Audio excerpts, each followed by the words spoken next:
Alors bonjour chers humains et chères humaines. Nous revoilà pour le dernier thème que je vous propose qui est la disponibilité financière. C'est un sujet qui m'intéresse énormément de plus en plus et j'approfondis ça sous la terminologie de la psychologie de l'argent. Et effectivement, il y a toute une réflexion autour de l'argent et cette réflexion m'intéresse particulièrement parce que l'argent est quelque chose de profondément interculturel. Vous pouvez le voir partout dans le monde et en même temps, c'est un point essentiel de nos vies. Et à partir de ce moment-là, aujourd'hui, je vous propose cette première question dans cette première thématique qui est donc pourquoi notre rapport à l'argent est-il souvent chargé d'émotions? Alors, forcément, le lien entre les émotions et l'argent est quelque chose que je souhaite vraiment communiquer, que je souhaite partager et d'ailleurs, vous pourrez voir que j'ai changé de décor parce que je tenais vraiment à déjà vous partager un certain dynamisme dans ma posture et aussi de vous montrer ce fameux pont. Et quand il s'agit d'argent, souvent, on a vraiment de grandes peurs qui viennent de très, très, très loin, des fois, de nos parents, ou des fois de nos arrière-grands-parents qui ont vécu certaines choses assez compliquées avec l'argent. Et donc à partir de ce moment-là, le pont, représente cette idée qu'on a un point A et qu'on souhaite aller à un point B. Et donc les 3 observations que je vous propose autour de cette question, c'est vraiment le fait que l'argent est majoritairement, pas tout le temps, mais en tout cas surtout dans la société française, un sujet tabou. Alors j'ai vécu, dans d'autres environnements, dans d'autres pays et l'argent en France est quelque chose de vraiment très cristallisé. C'est quelque chose dont on ne parle pas, le salaire, les dépenses, le montant du crédit, c'est des choses qui restent vraiment, on va dire, tapies sous l'ombre, comme quelque chose, d'obscur qu'on n'aborde pas et ça, je pense que c'est un premier obstacle qui fait qu'on a souvent des émotions assez intenses, qui sont assez insidieuses, dont on ne se rend pas forcément compte et qui sont là et qui orientent notre vision de l'argent. Dans un second point, il y a le fait que l'éducation avec l'argent, de mon point de vue et d'après aussi plusieurs recherches en sociologie, c'est très genré. Et les petits garçons seraient déjà assez initiés très tôt à la question de l'argent, déjà dans les professions qu'ils veulent faire.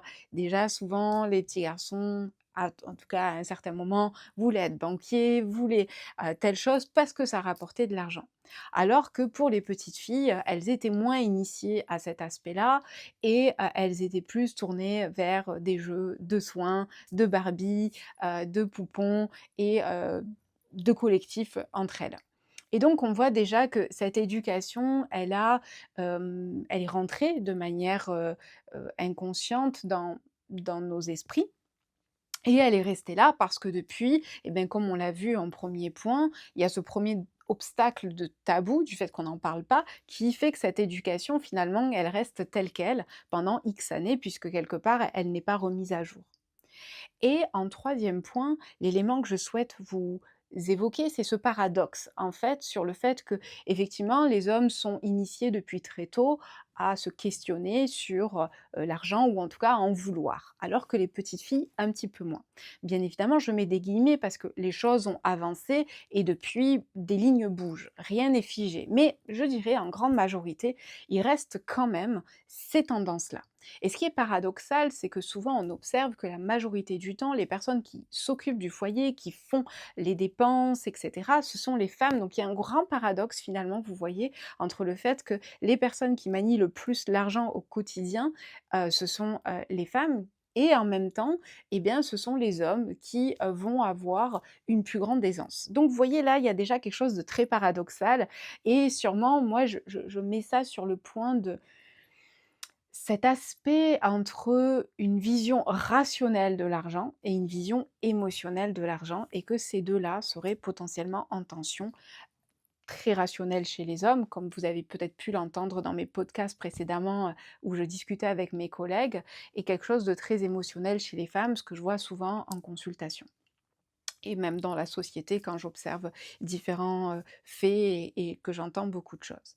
Et donc il y a un point, fondamental pour moi dessous, qui est la question de l'éducation financière. Nous n'avons pas, aujourd'hui, en tout cas pas à ma connaissance, d'éducation financière. À l'école, on nous apprend à, l'économie, pour ceux qui ont fait économie, sociale et familiale, SES pardon, donc c'est cette économie, sociale, qui permet en fait de comprendre comment fonctionne le monde et ensuite, beh, il y a pas grand-chose. Alors peut-être que vos parents vous ont donné un petit peu d'argent de poche, ce genre de choses, mais personne ne vous a dit finalement comment, ça se passe. Moi, je sais que quand j'étais petite, je croyais qu'on allait au distributeur, on appuyait sur un bouton et on nous donnait de l'argent. Bon, je me suis rendu compte avec le temps qu'on était très, très, très éloignés, de tout cela. Donc vous voyez à quel point déjà il y a, selon moi, déjà ces 3 obstacles à identifier qui fait que notre rapport à l'argent est très chargé émotionnellement parce que en fait, c'est quelque chose d'assez flou. Alors, je vous propose 3 pistes de réflexion pour que vous puissiez, si vous le souhaitez, cheminer un peu plus sur cette question-là et pouvoir peut-être découvrir de nouvelles choses sur vous-même. La première chose, c'est finalement qu'est-ce que vous inspire l'argent? Est-ce que c'est quelque chose qui vous inspire peur?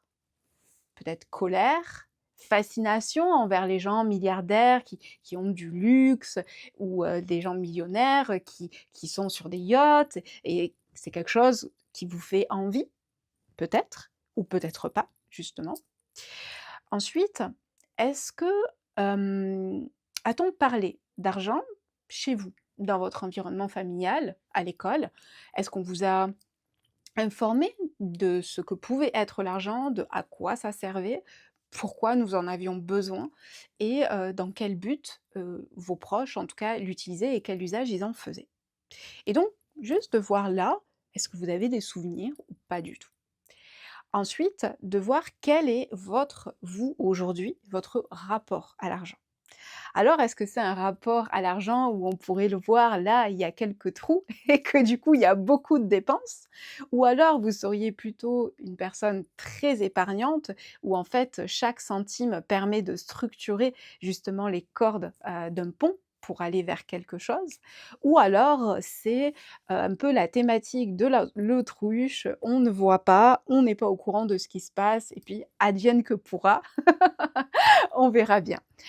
Et donc à partir de ces 3 réflexions, du coup, je vous fais une invitation à, aller un petit peu plus loin si vous le souhaitez, c'est: avez-vous de l'épargne? Si oui, pourquoi en avez-vous? Et sinon, pourquoi vous n'en avez pas? Et juste de voir qu'est-ce que représente pour vous le fait d'épargner? Est-ce que c'est quelque chose qui est important? Est-ce que vous savez en quoi ça peut être important ou pas du tout? Et juste de questionner l'épargne, qu'est-ce que ça signifie pour vous? En quoi ça serait important peut-être de s'y interroger ou pas du tout? Et vous n'avez aucune envie en tout cas d'aller creuser plus loin. Donc, je vous laisse cheminer sur ces éléments-là. J'espère que cette vidéo aura pu démystifier certaines choses ou en tout cas vous encourager à aller découvrir cette partie de vous, de la disponibilité financière telle que je l'appelle et de voir comment eh bien, vous pourriez peut-être en savoir plus, vous réconcilier avec cette partie de votre vie. Eh bien, je vous souhaite une belle journée et je vous dis à très bientôt sur la chaîne Éthique.